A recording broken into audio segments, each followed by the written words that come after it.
Hey, this is Stephen Platinum, your friend in wrestling, with Platinum versus ICW No Holds Barred Pit Fighter X7 uh, versus Platinum. Geez, I don't even. It was so long, I don't even know if I already said that.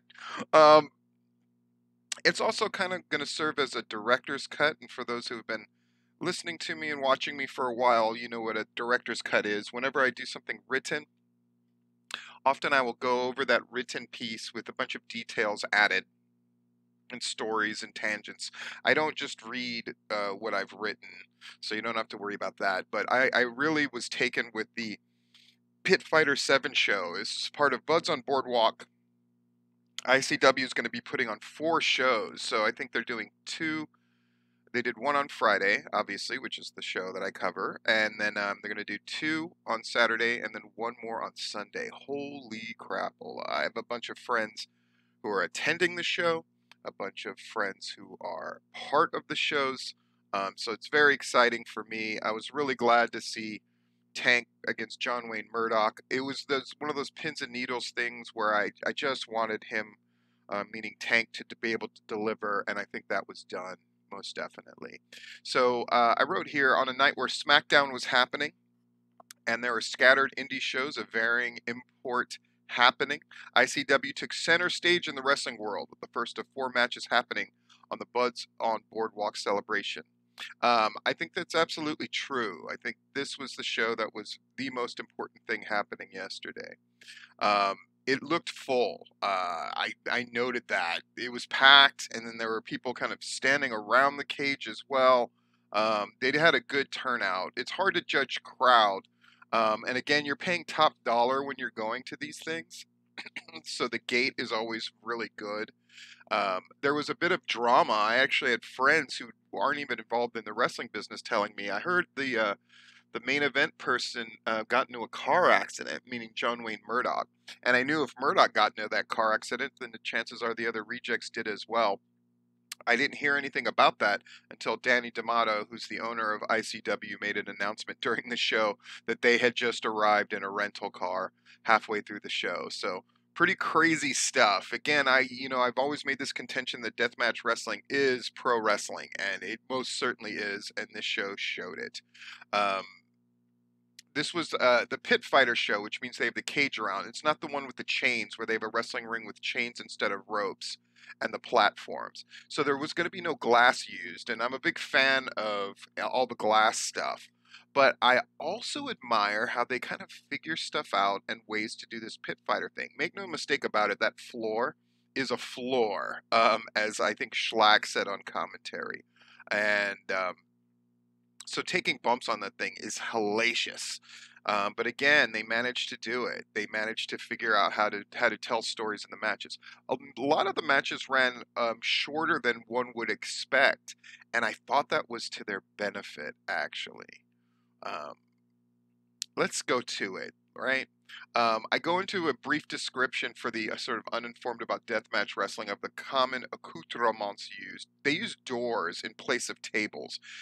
They find ways to put doors onto open chairs to use as sort of a de facto table.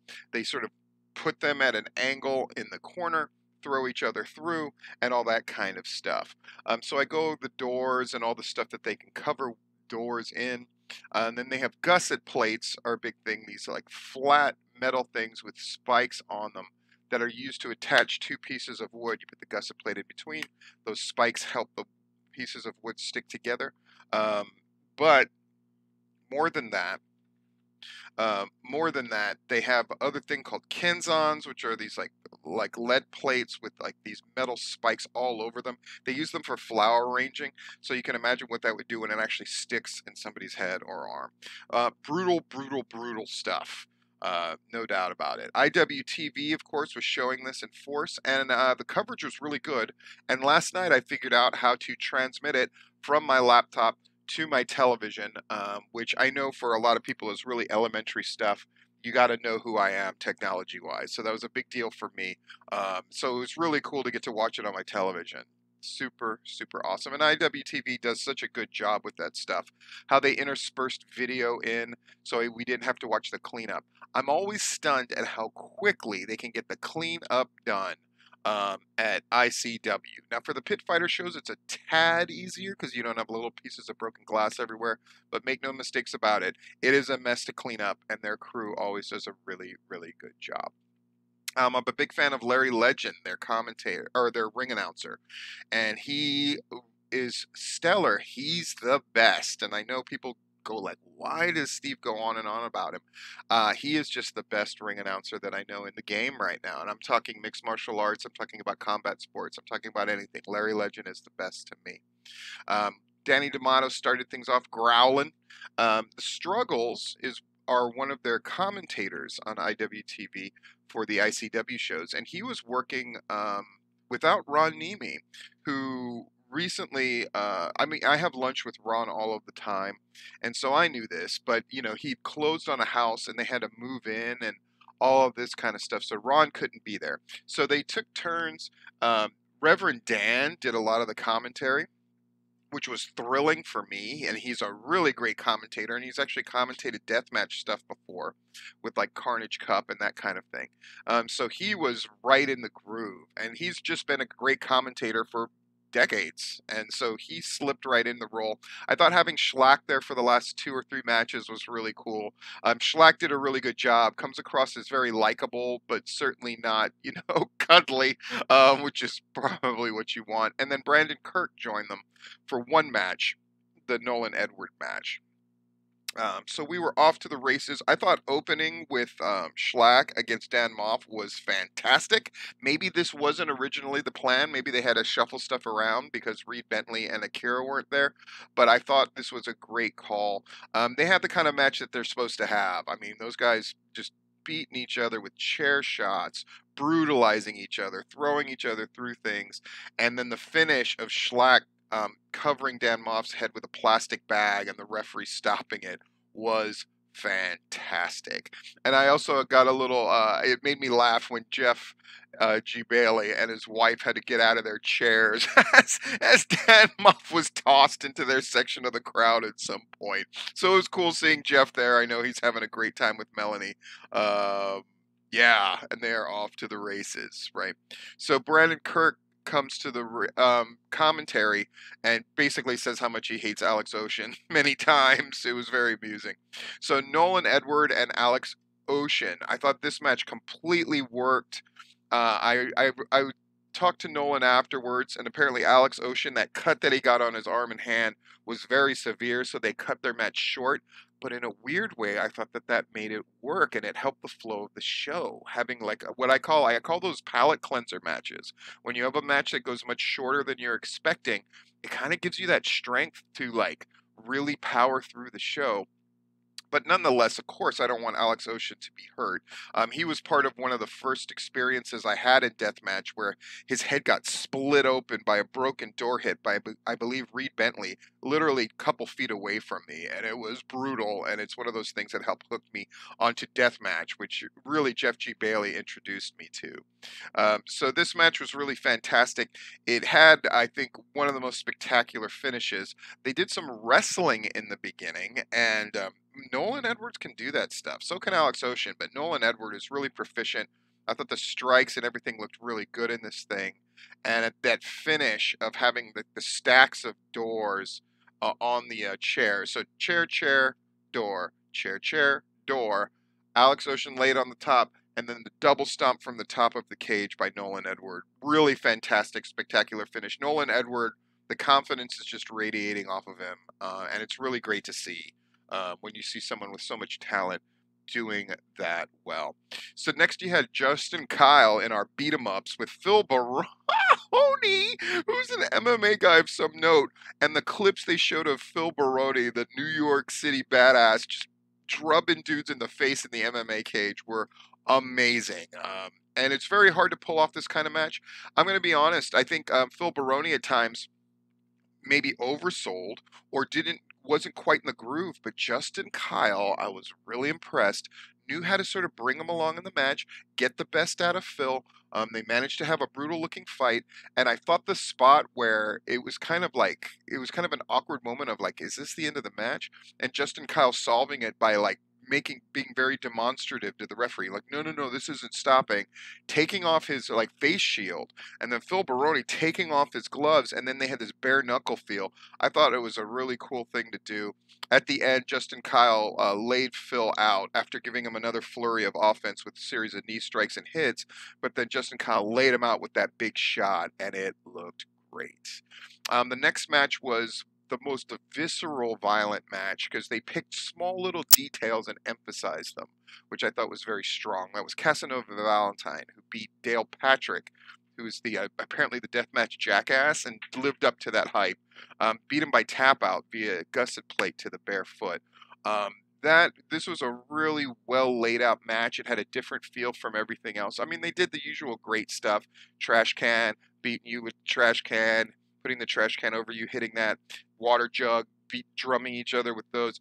That was all well and good, but this story of Casanova getting his shoe off, getting his sock off, biting his foot, then applying a cheese grater to the foot, and then continuing to go back to that, finally ending with hitting him with a big move. He does like a claw slam thing, dropping him through a barbed wire covered door and covering him, but Patrick's still kicking out, but then finally getting a hold of that foot and taking a gusset plate and putting it to the bottom of that foot until he just had to give up. I thought it was really good, and it was one of those things where it was such a visceral, violent, and interesting story to the match that I think actually Dale Patrick's stock rose even in defeat. And then seeing those bloody footprints all over the mat was crazy. And I think Patrick probably got the best color overall of the night. I mean, he was bleeding all over the place, which is a definite badge of honor in deathmatch wrestling. So then Danny D'Amato's there talking to Larry Legend, and he informs us that the Rejects did get in a car accident hitting a deer at 3 a.m., but they just pulled up the show in a rental car. Wow, it's just so crazy. It made me think of like that thing in Hell in a Cell where they caught the stagehand's hand pulling out the crash pad that Drew Galloway landed on and then putting in pieces of broken table, and how lame that was. And then Drew McIntyre having all the makeup for like scars and stuff on his and welts on his back. I just thought, like, what has pro wrestling become? Well, you get none of that at ICW. ICW is where pro wrestling is really living right now. And some people might not like me saying that. Guys like Jim Cornette would think I'm crazy. On the opposite, when you want visceral reality, it gets no realer than deathmatch. And that's why I attend the shows, and I think so much of it. And I'm as old school as you get. I was trained in '93. Okay, so I'm approaching 30 years as being a legitimate part of the pro wrestling business. And I can be one of these old guys that crosses my arms and pretends the WWE is pro wrestling. Or I can be one of these guys that adapts and, you know, encourages thought and encourages the young people going on and takes a look at wrestling as a whole. Nobody can say that I've closed myself off to anything. I cover all the major national shows. I go to indie things. I cover the Georgia scene extensively, and now I'm expanding into Florida, and I take in all kinds of wrestling. And through IWTV and other great means, I can see just about everything that I want. Next, we have the women's match. It probably didn't come across in my report, my written report, but I wasn't that big of a fan of this. Not because some of the spots didn't look good.